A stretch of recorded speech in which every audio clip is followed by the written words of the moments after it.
Hello everyone, it's me, Andrea. Here I show you a plastic mesh I use.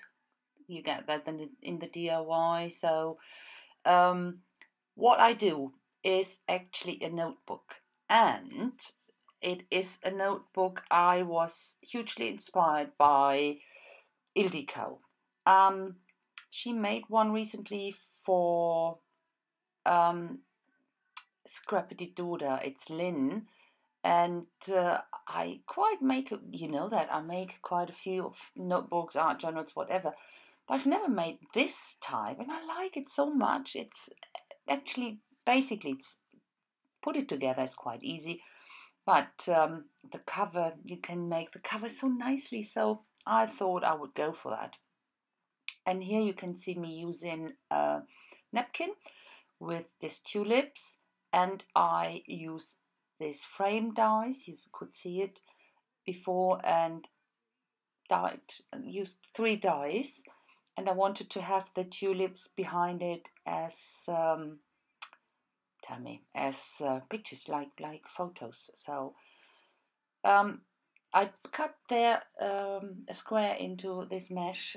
My initial idea was a bit different, so that will be covered anyway. No one will see that afterwards. So, and I use different, very springy, like what is the right color for the tulips: yellows, dark yellows, oranges, and greens.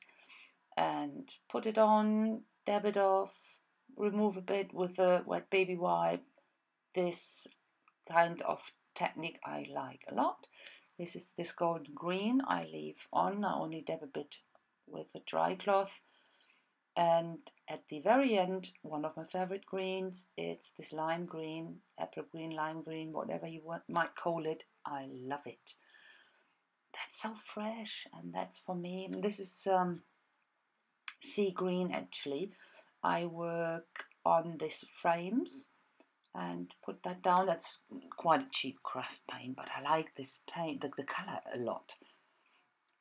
And I couldn't manage to get especially this color in a better quality, so I really have to look. It's a minty type of color, isn't it? So yeah, here you can see me using a wood panel stamp. It's from my favorite thing, and I stamped it with brown archival ink, and I glue the cut out napkins I put down on a heavier paper, actually.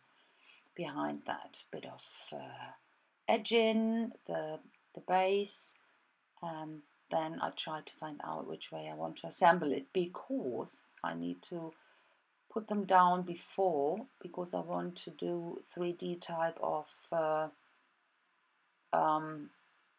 thing, you will see that cutting out more of the tulips and put them on top on the other 3D type. So this thing I glued down with E6 1000 on the front page of that notebook. I go over the tulips with a bit of etching with a black pen and a highlighting with this white one. Put that on everyone. And inside the frame I use a Derwent Intense pencil to have a bit of dark shading inside. So again, trying to find out which way I would like to have it, and I think I go for that one. And then I glue it down again with E6000, because these are very heavy watercolor paper. I need something really strong to keep that down, because of the mesh as well. The mesh, you can't really put that use normal glue with that. So, and these are the tulips I will put on top of the frames, and I do the same, outlining with black, bit of white highlights with a pick pen, and that's it. And then I'm trying to find out which way I'm shading first. Okay, I shade here a bit with an intense pencil, and water tank brush, go over it, activate it, and I do that on the bottom and yeah, on that sides as well. Before I put the other tulips down, of course. Wouldn't work otherwise. So, next step is to put these tulips down, and I cut them out completely, not knowing which part I would use. And at the end, I covered all the tulips up on the bottom. That wasn't planned. That wasn't my plan actually. So I wouldn't have bothered to do all the sketchy lines and highlighting on the bottom one. So, but you don't know that, don't you?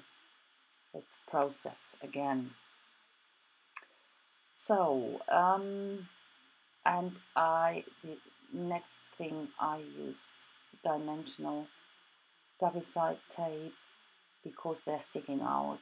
The parts sticking out, I put some tapes down here as well. Wasn't necessary actually. And glue them down. And of course, they need a bit of shading as well. With the same Intense pencil, I go around them. And this is the triple gloss I quite like to use and put them on the blossoms. So, and this is preparation already for the finished notebook. That's a wooden stick. It's a chopstick actually. I use here. And I use this sea green color. And I roll it over this stamp, as you can see. That looks so nice. I really like that. This brown archival ink with the green. That goes so well. And now I really fasten that up because that's with fiddling with this strings and everything, so it's very easy to do. So, and of course the title means schöne Aussichten. Schöne Aussichten means great view, but it could also mean, and I mean in that way, schöne Aussichten in good expectations, you know, when you expect something to be really good. That's what it means. It has an umlaut, this O, it's actually an Ö with this dots on top. I will put them inside. You won't see that. I will do that off camera, so you won't see that, but you will see that on the pictures afterwards. So a bit of dangling stuff, that's my old jewelry stuff I broke down, and that's it. I will show you a close-up now, and as I said, at the end you will see some pictures. It's all from old bracelets, and yeah, that's what I did. So that's it. I hope you like it. Thank you a lot for watching, and I will see you with my next video. So thanks again. Bye bye.